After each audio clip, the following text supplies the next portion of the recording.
এই অ্যাক্সিডেন্ট হলো।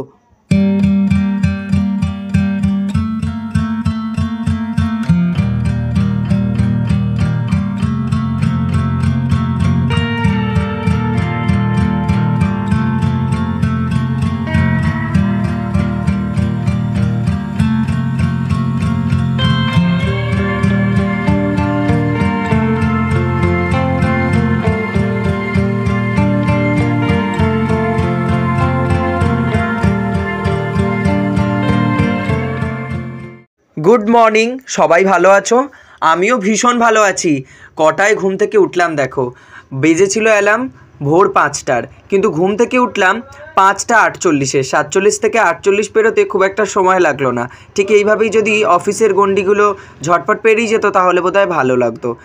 আজ এত সকাল সকাল উঠেছি বলে তোমরা অবাক হচ্ছ, ভাবছো আজকে মহালয়ার মতো এত ভোরে উঠে পড়েছি। তবে এটা কিন্তু আমার এখন ডেলি রুটিন হয়ে গেছে। ঘুম থেকে উঠেই প্রথমে চারিদিকের যে জানলাগুলো রয়েছে সেই জানালাগুলো খুলে দিলাম। ঘরে যখন আলো বাতাস খেলে আর ভোরের সূর্যটাকে যখন নিজের চোখে উঠতে দেখি না, প্রতিদিন খুব আনন্দ করি। বিশ্বাস করো, বিগত কয়েক মাস ধরে যেভাবে আমি বেলায় ঘুম থেকে উঠছিলাম, তখন মনে হতো যে সকালবেলা উঠে যদি একটু ঘুম থেকে একটু হাঁটতে পারি তাহলে বোধহয় ভালো লাগে। সকালবেলাটাকে আমি ভীষণ মিস করি। আমার ছোটোবেলাটাই কিন্তু আমি ভীষণ সকালবেলা ঘুম থেকে উঠতাম, এবং সকালবেলা ঘুম থেকে ওঠার একটা আনন্দ রয়েছে এই জন্যই, সেই সময় পরিবেশটা অন্যরকম থাকে। শীতকালে যদিও একটু কষ্ট হয় সকালে উঠতে, তবে সকালবেলা উঠলে কিন্তু তার অনেক গুণাবলী রয়েছে। পরে একদিন তোমাদেরকে ভিডিওতে বলবো। ঘুম থেকে উঠেই দুটো ঘরের মধ্যে টোটাল 3টে জানলা দরজা সব কিছু খুলে দিলাম, তোমাদের চারিদিকের পরিবেশটা দেখালাম কতটা সুন্দর। না গরম না অতিরিক্ত ঠান্ডা। যেদিন আমি এই ভিডিওটা করছিলাম সেই দিনের কথা আমি তোমাদের বলছি। আর তারপরেই কিন্তু তোমরা দেখতে পেলে সুন্দর করে আমি বিছানা গোছাতে চলে এলাম। ঘরে যে নাইট ল্যাম্পগুলো জ্বলে সেগুলো কিন্তু ঘর বারান্দা যেগুলোতে জ্বলছিল সেগুলো বন্ধ করে দিলাম। আর তারপরে বিছানাটা গুছিয়ে ফেলে চাদরটাকে সুন্দর করে টান টান করে দিলাম। ভীষণ সুন্দর লাগছে। ঘড়ির কাঁটাতে ওদিকে 6:30 বেজে গিয়েছে। চলো এবার আমি আমার লাঞ্চ বক্সটা রেডি করে ফেলি, আর তারপরে কিন্তু চলে যাই। আজকে ঘরে দেশলাই ফুরিয়ে গিয়েছিল, এইটা একটা দুঃখের কথাই বলতে পারি। তো সেই জন্য কিন্তু আমি কোনো রকম কিছু বানাতে পারিনি, মানে তরকারি বানাতে পারিনি। আমি ভেবেছিলাম একটা ডিম ভেজে নিয়ে চলে যাব, অফিস থেকে ডাল কিনে নিয়ে ডিম ভাজা দিয়ে ভাত দিয়ে খেয়ে নেবো। তবে সেটা আর হলো না। আজকে ঠান্ডা ভাতটাকেই প্যাক করে নিচ্ছি। তোমরা ভাবছো ঠান্ডা ভাত আমি নিয়ে যাচ্ছি, এটাতে কিন্তু কোনো অসুবিধা হবে না, কারণ আমার অফিসে কিন্তু মাইক্রো ওভেন রয়েছে। আর সেখানে কিন্তু আমি আমার পছন্দসই খাবারটাকে নিজের মতো গরম করে নিতে পারবো। এমনকি অফিসের ফ্রিজটাকেও আমি ব্যবহার করতে পারি। সেই ফ্রিজের মধ্যেও আমি বিভিন্ন সময় খাবার রেখেই থাকি। এটাতে কোনো অসুবিধা হয় না আমার ক্ষেত্রে। আমার কেন কারোরই কোনো অসুবিধা হয় না, প্রত্যেকেই ওখানে খাবার রাখতে পারে। লাঞ্চ বক্সটা রেডি করে নেওয়ার পরে কিন্তু এবার আমি চলে যাব ব্রাশ করতে আর স্নান করতে। মোট কথা ফ্রেশ হয়ে নিয়ে তারপরে কিন্তু আমি জামাকাপড় পরে নেব। আর জামাকাপড়গুলো বার করতে হবে কোনগুলো কি পরবো। আসলে সবগুলো বার করাই থাকে। আমি প্রায় 6টা সেট রেখে দিয়েছি, যেটাকে আমি প্রতিদিন ঘুরিয়ে ফিরিয়ে পরে যাই। আসলে আমার অত জুতোর কালেকশন, জামা প্যান্টের কালেকশন অতিরিক্ত নেই। যেটুকুনি প্রয়োজন সেটুকুনি সবসময় কিনতাম, আর সেগুলোই রয়েছে। এই যে শার্টটা দেখতে পাচ্ছ, এটা গতকাল পরে গিয়েছিলাম অফিসে। এটা পরেই রাত্রে ঘুমিয়ে পড়েছে। আসলে শীতকাল পড়েছে তো, তাই জামা কাপড় বারবার চেঞ্জ করার দরকার পড়ে না, যে গরম লাগছে অস্বস্তি হচ্ছে। শীতের সময় যেটা পরে থাকবে দেখবে সেটাই সকাল থেকে পরলে রাত অবধি সময় কেটে যায় না। আর আমি বলছিলাম আজকে দেশলাইটা শেষ হয়ে গিয়েছে বলে আমি যে কী বিপদে পড়েছি তোমাদেরকে বলে বোঝাতে পারবো না। অতিরিক্ত ঠান্ডা জলে স্নান করতে হলো, যার ফলে কিন্তু আমার শরীরটা নিশ্চয়ই খারাপ করবে ফেরার পথে। তবে এটা তোমরা কখনোই করো না। ঘরে যারা একা থাকো তারা অবশ্যই সমস্ত কিছু মজুত রাখার চেষ্টা করো, অন্তত যেটা নেসেসিটি সেইগুলো। আর সেগুলো না থাকলে এত ভোরে তো কোনো দোকান খোলে না, তাই সেগুলো কিন্তু পাওয়া যায় না। এদিকে দেখো আমি বার করে ফেলেছি এই প্যান্টটা পরবো, এই সোয়েটারটা খুব পাতলা সোয়েটার। এরকম অল্প শীতে, মানে শীত যখন পড়ছে আর শীত যখন চলে যাবে সেই সময় কিন্তু এগুলো ভীষণ ভালোভাবে ইউজ করা যায়। এই ব্ল্যাক কালারের টি শার্টটা, এটা তোমরা আমাকে এমনিই ঘরে পরে থাকতে দেখো, তো এটা সুন্দর ঠিকঠাক। আর সোয়েটার যেহেতু পরবো তাই ভেতরে এটা পরে গেলে কোনো অসুবিধা নেই। আর মাথায় এই টুপিটা আমি বার করেছিলাম, জানি না এই টুপিটা আসলে কার, বাবার নাকি দিদির নাকি মায়ের। আমি তো পেয়েছি তাই ভাবলাম যে এটাকেই এবার ব্যবহার করা যাক। তো দেখো এরপরে আমি পরে নিলাম টি শার্টটা, আর এরপরে একে একে চলো রেডি হওয়া যাক টুকটুক করে। আর রেডি হতে থাকি ততক্ষণে তোমরা কিন্তু দেখে নাও যে আজকে সারাদিনে রেডি হতে হতে আমি ঠিক কী কী করলাম। আজকেই রেডি হয়ে নেবো, সমস্ত কিছু রেডি হয়ে গেছে, আর তার সাথে একটু মুখে ভেসলিনটা দিয়ে দেবো, ব্যাস এটুকুই আজকের মতো। আর রেডি হয়ে বেরিয়ে যাওয়ার তাড়াহুড়োটা প্রতিদিনের মতো আমারও থাকে। তোমরা কারা কারা সকালবেলাতে এতটা তাড়াহুড়ো করে নিজেদের কাজে বেরো, সে যে কোনো কাজই হতে পারে, স্কুল কলেজ অফিস বা নিজস্ব অন্য কোনো কাজে, অবশ্যই আমাকে কমেন্ট করে জানাতে পারো।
ঘড়িতে যখন বাজে ঠিক 6:53 তখন কিন্তু বেরিয়ে গেলাম। আমি অন্যান্য দিন 6:30টায় বেরোই, আজকে ঠিক কতটা লেট হয়েছে তোমরা নিজেরাই ক্যালকুলেট করতে পারছো।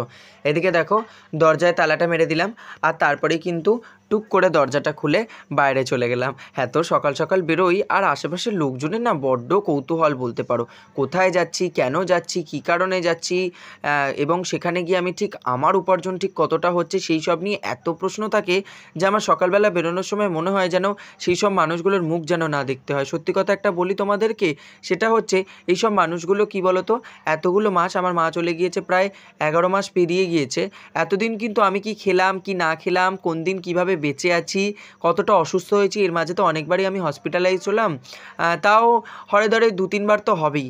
তা সেই কদিনে কিন্তু তারা আমার কোনো খোঁজ নেয়নি যে আমি ঠিক কেমন আছি, কতটা ভালো আছি, কিভাবে আমার শরীর চলছে, কিভাবে আমার পেট চলছে। তবে তাদের এটা খোঁজ নিতেই হবে আমি কোথায় যাচ্ছি, কখন বাড়ি ফিরছি, এবং আমার উপার্জন বা সেটার থেকে আমার ফলাফল কী আসছে। তবে যাই হোক, সেই সব কথাগুলো না হয় বাদই দিলাম। এবার চলে এলাম কিন্তু আমি টুক করে আমার বাড়ির কাছাকাছি নিকটবর্তী যেখান থেকে অটো স্ট্যান্ড, সেখান থেকে অটো ধরে চলে এলাম আমার bus stand, HT6 bus stand. আর এটা কিন্তু আমাদের টালিগঞ্জ এরিয়া থেকে ছাড়ে। সেখানে এসেই এত জোরে খিদে পেয়েছিল, সকালবেলা তোমরা দেখতেই পেলে কিছু খাওয়া হয়নি, তাই সেখানে এসে কিন্তু প্রথমেই ঘুগনি মুড়ি দিয়ে পেট পুজোটা করে ফেললাম ওই বাস স্ট্যান্ডেই একটি দোকান থেকে। আর তারপরে কিন্তু 2টো কেক কিনে নিলাম এক্সট্রা ওই চায়ের দোকান থেকেই। আর সেখান থেকে কিন্তু আমি নিয়ে যখন বাসে উঠলাম, বাসটা ঘুরলো 7:41, 40-এ ছাড়ার কথা, 1 মিনিট লেটে যখন ঘুরলো তখনই একটা অ্যাক্সিডেন্ট হলো। দেখো, প্রথমেই এরকম অশুভ কাজ দিয়ে যদি শুরু হয়, কীরকম ভয় লাগে দিনটা। মানে ভয় লাগছিলো যে এই বাসটাতে করে আমি সঠিকভাবে মানে অফিস অবধি পৌঁছাতে পারবো তো, মানে মাঝে আবার কিছু হবে না তো। যাক, যে মানুষটির সাথে অ্যাক্সিডেন্ট হয়েছিল সেই মানুষটার খুব একটা ক্ষতি হয়নি। তবু বলবো, যে সমস্ত মানুষরা নিজেরা এইরকম ড্রাইভ করছো তারা কিন্তু সবসময় সাবধানে থেকো। আর যারা স্কুটি বা বাইকে রয়েছে, সহজ কথা 2 হুইলারে, তারা খুব সাবধানে রাস্তায় চলাফেরা করো, কারণ দোষটা তোমাদের না থাকলেও তোমাদের কিন্তু অনেকটা ক্ষতি হওয়ার চান্সেস অনেক বেশি থাকে। সত্যি বলতে আজকে ওই মানুষটাকে দেখে খুব খারাপ লাগলো, যেভাবে উনি পড়ে গিয়েছিলেন সেই অবস্থাতে আমি ভিডিও করেছি। তবে যতটুকু চেষ্টা করেছি ওনার কোনো রকম যেন ডিটেলস, যেরকম গাড়ির ডিটেলস যেন সবার সামনে না আসে। তারপরে দেখো বাস তো ছেড়ে দিল, টুকটুক করে এগোলাম। অনেক দিন পর চায়ের দোকান থেকে ঘুগনি মুড়ি খেয়ে ভীষণ ভালো লাগলো। আর এখানে আইটিসি সঙ্গীত ভবনের সামনে থেকে যাচ্ছিলাম, ওখানে বোধহয় ডিসেম্বর মাসে কোনো ফেস্ট রয়েছে, ভীষণ ভালো লাগলো দেখে। আর দেখো, এই হচ্ছে আমাদের মহানায়ক উত্তম কুমার মেট্রো স্টেশনের একদম কাছে। মহানায়ক উত্তম কুমারের যে স্ট্যাচুটা সেটাও তোমাদেরকে দেখিয়ে দিলাম। মানে তোমরা একটু আন্দাজ করতে পারছো তো আমার বাড়িটা কোথায়। আসলে তোমরা সবসময় জিজ্ঞেস করো তুমি কোথায় থাকো, তুমি কোথায় থাকো। আমি একদম টালিগঞ্জের খুব কাছাকাছি এরিয়াতেই থাকি, জানো তো। আর তোমাদের সাথে হয়তো কখনো না কখনো কারোর না কারোর সাথে দেখা হবেই কোনো না কোনো দিন। তো তোমরা কিন্তু অবশ্যই অপেক্ষায় থেকো কোন দিন আমার সাথে দেখা হয়ে যাবে। সকাল সকাল যদি আসতে পারো এই জায়গাটাতে আর আমার সাথে যদি দেখা করতে চাও, তাহলে কিন্তু তোমাদের HT6 বাস স্ট্যান্ডে এসে আমার সাথে দেখা করতে হবে। সকালবেলা 7টার পর থেকে আমাকে কিন্তু ওখানে দেখা যায়। আর বাসে যদি উঠে পড়ো তাহলে তো পুরো জার্নিটাতেই হয়তো আমার সাথে তোমার দেখা হয়ে যেতে পারে, হয়তো আমরা একসাথেই গল্প করতে করতে সবাই মিলে যাব। তারপরে দেখো বাসের ঠান্ডা হাওয়া খেতে খেতে আমি অফিস চলে গেলাম। আর তারপরে সেখানে গিয়ে তো আর কোনো কাজ নয়, সকাল সকাল যেহেতু আমি ব্রেকফাস্ট করেই বেরিয়েছিলাম, তাই জন্য কিন্তু আমি বেরিয়েছিলাম দুপুর 12টার সময় লাঞ্চে। আর লাঞ্চে বেরিয়ে আমি কি খাচ্ছি তোমাদেরকে সেটাই দেখাচ্ছি। ঘর থেকে নিয়ে গেছিলাম ভাত, তোমরা দেখতে পেলে। আর অফিসের ক্যান্টিন থেকে কিন্তু আমি কিনে নিয়েছিলাম মাত্র 35 টাকায় 2 পিস চিলি চিকেন। হ্যাঁ, এটা হাফ প্লেট চিলি চিকেন, তাই 2 পিস দেওয়া হয়েছে। ফুল প্লেটের দাম কিন্তু 70 টাকা, আর সেটাতে কিন্তু 4 পিস চিলি চিকেন থাকে। তো আমি দেখো সেটাই নিয়ে নিয়েছিলাম, হাফ প্লেট এনাফ আমার এইটুকু কোয়ান্টিটির রাইসের জন্য। তো এটা খেয়েই আজকে দুপুরের পেট পুজোটা কমপ্লিট করব। যদি আমি চিলি চিকেন দিয়ে ভাত খেতাম তাহলে এখানে পড়তো দাম মাত্র 53 টাকা। তবে যেহেতু আমি ভাতটা নিইনি, তাই জন্য আমার দামটা শুধুমাত্র ওই তরকারিটারই পড়েছে। তো সেটা দিয়ে আমি খাওয়া দাওয়াটা কমপ্লিট করলাম। আর এটা খেয়েই কিন্তু আমার দুপুরের লাঞ্চ করা কমপ্লিট হয়ে গেল। তারপর আবারও যথারীতি চলে গিয়েছিলাম কাজে। আর তারপরে ঠিক 5টার সময় বেরিয়ে গিয়েছিলাম একটু টি ব্রেকে। আর টি ব্রেকে কিন্তু বেরিয়েছিলাম, আর তখন খেয়েছিলাম কফি। হ্যাঁ, এই যে আমাদের কফি মেশিন, এখানে কিন্তু লেমন টি, এলাইচ টি আর কফি কিন্তু একেবারে ফ্রি। আর মুফতের খাবার সৌমেন দাস খাবে না সেটা তো কখনো হতেই পারে না, না। তাই জন্য দেখো নিয়ে নিলাম এখান থেকে কফি। তবে 1 কাপ না, আমার আবার 2 কাপ না হলে চলে না। আর ওই যে দেখতে পেয়েছিলে তোমরা আমি কেক কিনেছিলাম, সেটা তো নিয়েই এসেছি সাথে করে। আর সেই জন্য কিন্তু 2 কাপ কফি নিয়ে নিলাম। কি সুন্দর লাগছে দেখো, নিজে কফি মেশিন চালিয়ে একেবারে কফি নিয়ে নিচ্ছি। একেবারে বিয়েবাড়ির মতো যেরকম কফিগুলো হয় না, ওই রকমই খেতে লাগে। সাথে যদি একটু চিকেন পকোড়াও এখানে ফ্রি থাকতো আর কিছু লাগতো না। এটাই খেয়ে দেখতে আমি অফিসকে পুরো ফতুর করে দিয়েছি। তারপরেই দেখো এখানে কিন্তু আমি নিয়ে বসে পড়লাম কেকটা। আর পাশে আর এক দিদি ছিল, তার সাথে একটু গল্প করছিলাম, গল্প করতে করতে খাচ্ছিলাম। একসাথেই বেরিয়েছিলাম টি ব্রেকটাতে। তো আমরা এই টি ব্রেকটাতে বেরোলে অনেকটা এনজয় করি, কারণ আর 1 ঘন্টার মধ্যে আমাদের ছুটি হয়ে যাবে। তো ভাবি যে এই আধ ঘন্টা যখন বেরিয়েছি তখন টুক করে এই সব কিছু গল্প করতে করতে হয়ে যাবে, আর আধ ঘন্টা পর যখন আধ ঘন্টার জন্য আবার আমি টি ব্রেকে যাব, টি ব্রেক থেকে মানে যে ফ্লোরে এন্ট্রি করব, তারপরে জানি আধ ঘন্টার মধ্যে ছুটি হয়ে যাবে। কফিটা ভীষণ ভালো খেতে ছিল, তবে এর থেকে যদি আরও একটু মিষ্টি হতো ভালো হতো, কারণ আমি একটু বেশি মিষ্টি খেতে পছন্দ করি। অনেকের পছন্দ হয় না এই কফিটা, কারণ এটাতে খুব একটা বেশি করে দুধ দেওয়া থাকে না। দেখো, ফ্রিয়ের জিনিস যেটা পাচ্ছ সেটাই অনেক, তাই না? আমি তো সেটাই মনে করি, তাই আমি কোনোদিনও এখান থেকে চা কিনে খাই না, চা বা কফি। আমি কিন্তু সবসময় প্রেফার করি এই যে এখান থেকেই খেয়ে নেওয়ার ফ্রিতে। তারপরে আর কি, এদিকে সমস্ত কিছুর পরে যখন ছুটি হয়ে গেল, মানে আমার কাজের শিফটিং টাইম ওভার হয়ে গেল, তারপরে আমি বেরিয়ে শাটল বুক করেছিলাম, আর শাটল বুক করে আমি উঠে পড়লাম শাটলে। উবের শাটল করেই আমি ফিরি। রাইডটা নিয়ে আমি তোমাদেরকে একদিন বলবো যে কটা ট্রিপ কিনতে হয়, কত টাকা পড়ে, এবং প্রথমের কিছু স্পেশালিটি তোমাদের সাথে শেয়ার করবো যদি তোমরা জানতে চাও। এরপরে বাড়ি ফেরার পথে আমি কিন্তু নেমেছিলাম হরিদেবপুর, আর সেখান থেকেই কিন্তু নিয়েছিলাম চিকেন চাপ, এটা সিমলা থেকে নিয়েছিলাম, আর সাথে নিয়ে নিয়েছিলাম রুটি। রুটি আমাদের একটি কাছাকাছি দোকান থেকেই কিনেছিলাম। আজকে অনেক দিন পর ইচ্ছে হলো একটু খাওয়ার। আসলে তোমাদেরকে বলেছি আমি যে আমি 4th পেমেন্ট রিসিভ করেছি, আর সেটার জন্যই কিন্তু নিজেকে একটা ছোটোখাটো সেলিব্রেশন দিলাম। তবে এটা কিন্তু নিজের জন্য না, তোমাদের জন্য সম্ভব হয়েছে। অনেক অনেক ধন্যবাদ। আর আজকের এই পুরো অফিস ডের ব্লগটা তোমাদের কেমন লাগলো অবশ্যই কিন্তু আমাকে কমেন্ট করে জানিও। আর কারা কারা শীত পড়ে গেছে বলে রাত্রে ভাতের বদলে রুটি খাচ্ছ, অবশ্যই কিন্তু আমাকে জানাতে ভুলো না।